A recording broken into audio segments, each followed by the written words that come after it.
Anjama kusangoro nakunda. Njoya ngamba. Anjama kusangoro nakunda. Njoya ngamba. Mwana muko. Njoya serere. Anajuka nangawa. Nyangara kananga kabuja rubeki kundunda. Ay banjandira. Ay tumanana. Ay mwana matekila. Nunu mugata mate ya ubewa. Mutanda tapenda dongo ichwaki. Awata mutaka upera ngorongo. Yaji burubura matunu kutaka na chaja. Nana mutana morongona. Nyore mama po. Echuchu nunu ngana. Watinga tunu dinga. Waji kutinga nunu kutingo. Bana inu banana no tamara dongo. Nabiana bana inu tunu rumba. Nyarangando.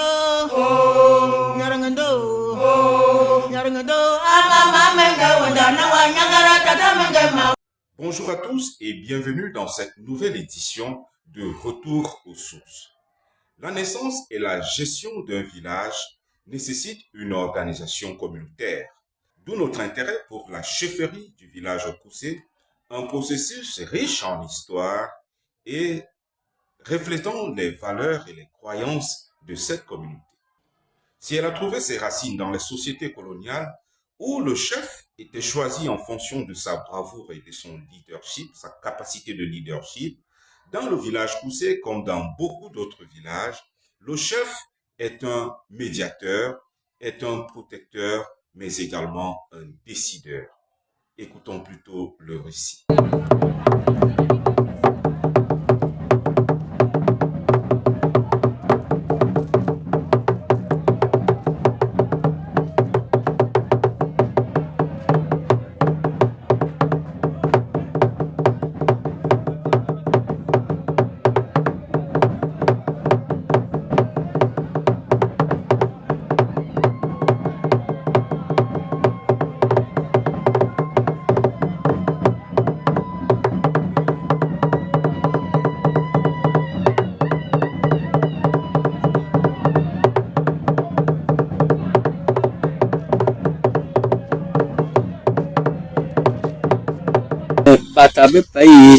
Les premiers habitants du village Koussé étaient les Biabilai. C'est là qu'un membre de la famille de Yéné ira épouser donc une femme Ounibilai ou la Bilai appelée Otiongono. L'union entre une Mbola Bilai et un Mbola Yeno donnera naissance à la famille régnante actuelle. Ils iront donc vivre au bord du fleuve jusqu'à ce que les Blancs leur demandent de ressortir sur la nouvelle route. Le tout premier chef s'appelait Alimbe. Alimbe, qui prend, est le premier chef. Je voudrais aller dans les chefferies qu'il y a eu dans le village Koussé. Alimbe qui prend la chefferie, quelque temps après, il meurt. Dans les années 36. Entre-temps, Yéna Nawari, son fils, il a fait l'armée, il a fait la France, il a mené des voitures. Quand les Français, après la Deuxième Guerre mondiale, ont voulu récompenser tous les Africains, on a invité des Okala Chala, qui était notre sénateur ici. C'est lui qui a été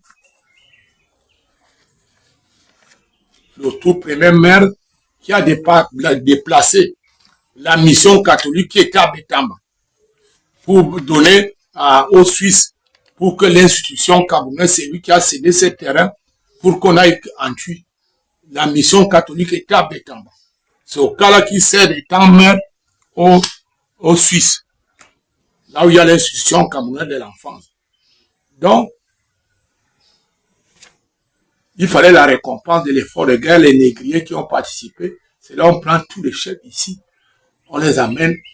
Quand Yéna n'a pas parti, mon frère, il pleurait. Et on va aller me tuer. On a dit, vas-y, tu vas le choisir, c'est le choisir. Si tu meurs, c'est toi qui fabriques le sel aux gens. Donc, il est revenu triomphalement. Maintenant, la conquête maintenant pour le canton. Pour que le canton soit désormais installé à Koussé, une grosse sorcellerie s'était lancée. Yéné Anaba était en Tui. Ambemindjor ayant pourtant une fille Mboyeno. Yéné arrivé au village, il ira discrètement frapper une vieille femme. Cette vieille femme trouvera la mort. Il va déclarer à Yéné l'auteur de cet assassinat. Un problème grave dans le village.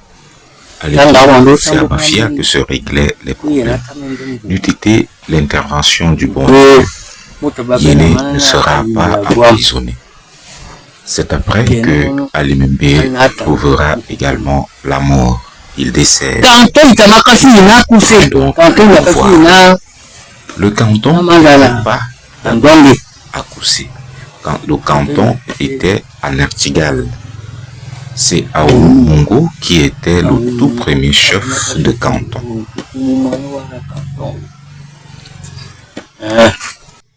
Il est le deuxième chef de village après son père. Maintenant, son père, dans son vrai nom, c'était Yehotia. Donc, quand tu vois, c'est les Yéné, les morts Yéné. Lui, Yéna Nawa. Bon, quand il décède,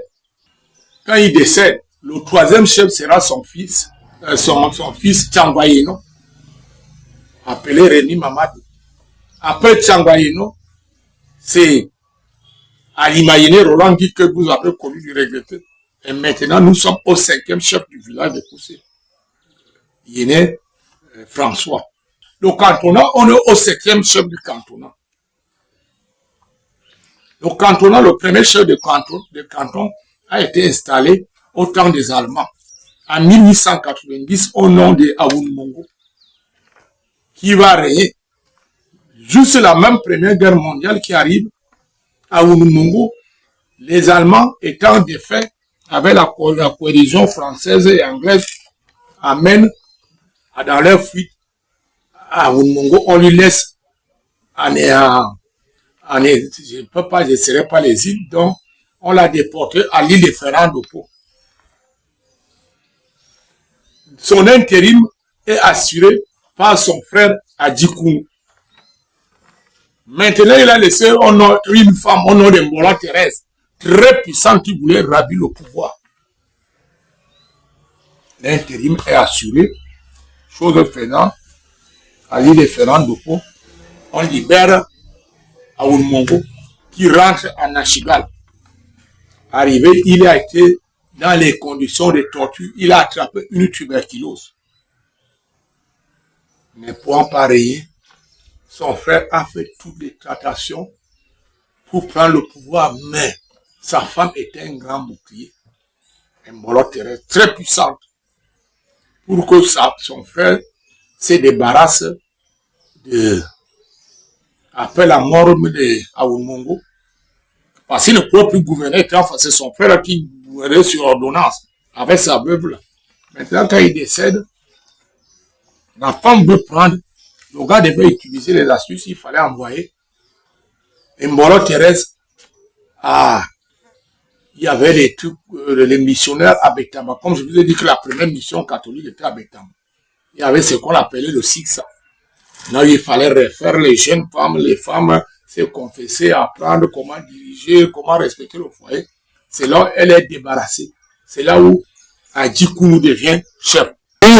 Pour que le canton village Koussé, une sorcellerie intense était lancée ce jour-là.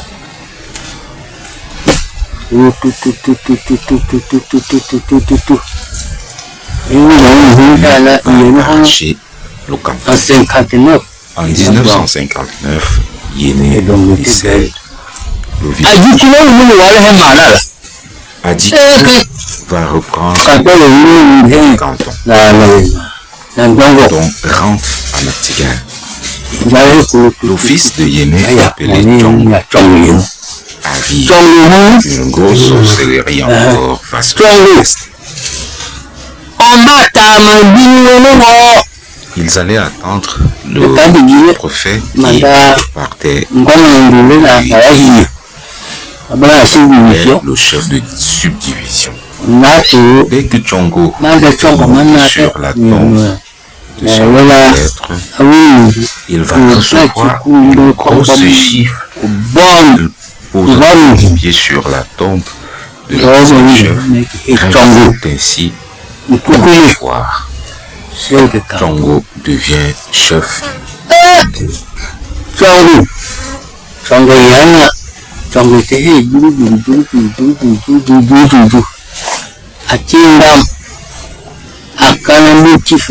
gros motif sera trouvé pour l'investiture de ces fonctions. Les femmes préparaient l'arquet dans la brousse du village Koussé. Tchongo ira chercher les pour venir les arrêter. Lui-même pourtant amateur d'ariké. Le village va se fâcher. En 1964, alors que est sur division, le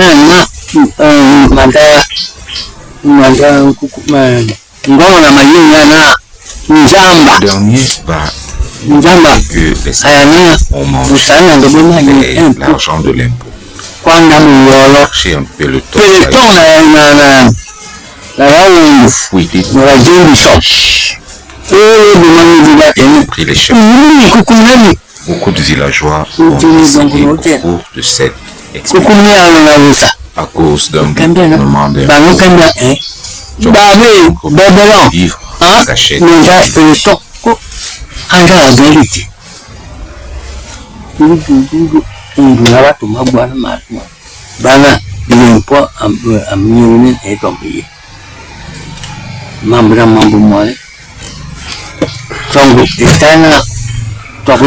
Chaque division est de passage, que ce soit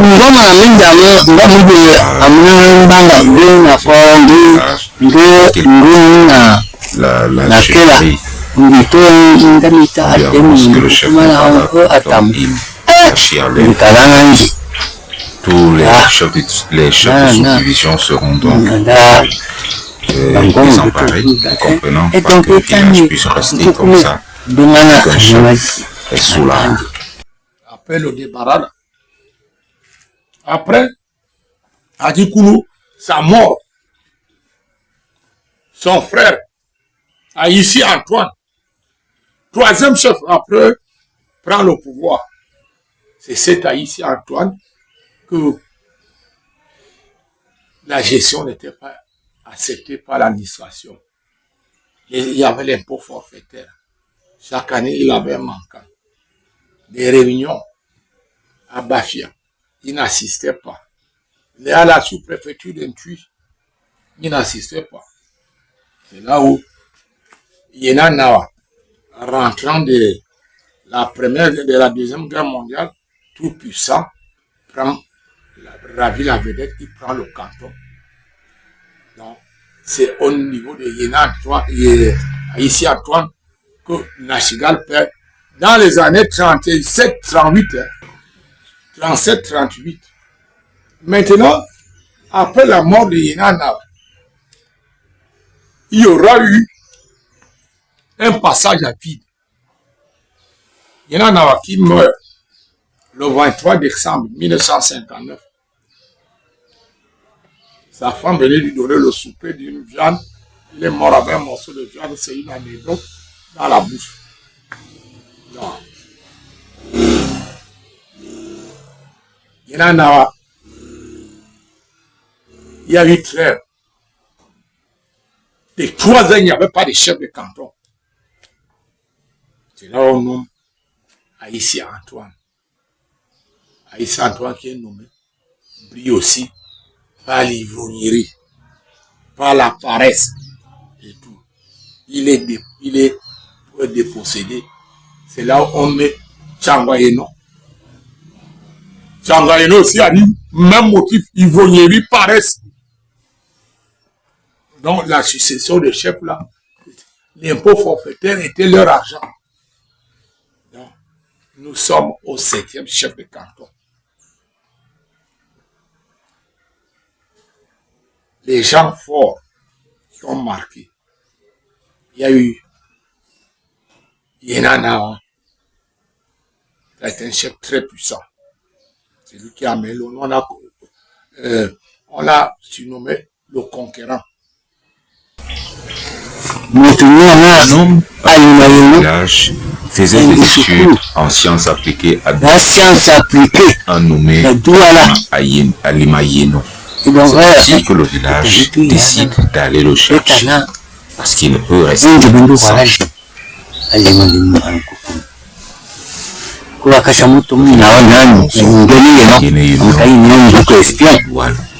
Mais Alimayeno va refuser d'abandonner ses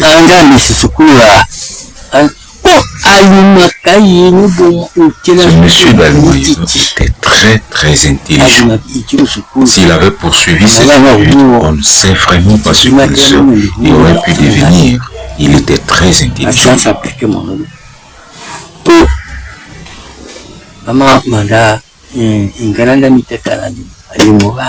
Engene revient de sa et Alimayeno a refusé. Il va se réunir, envoyer un monsieur appelé Tiné. Le vin le préparer. C'est son Gojo Massini qui va chercher donc Alimayeno pour qu'il vienne et devienne chef. Alima revient donc et devient chef. Le préfet viendra de Bafia pour son intronisation. Nous sommes là dans les années 71-72. 71-72.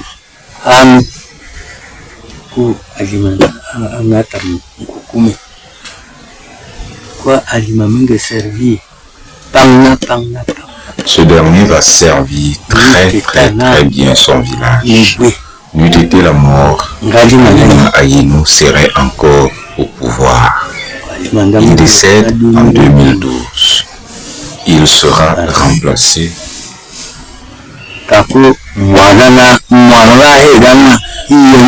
François Jalvis. C'est lui qui règne jusqu'à ce jour.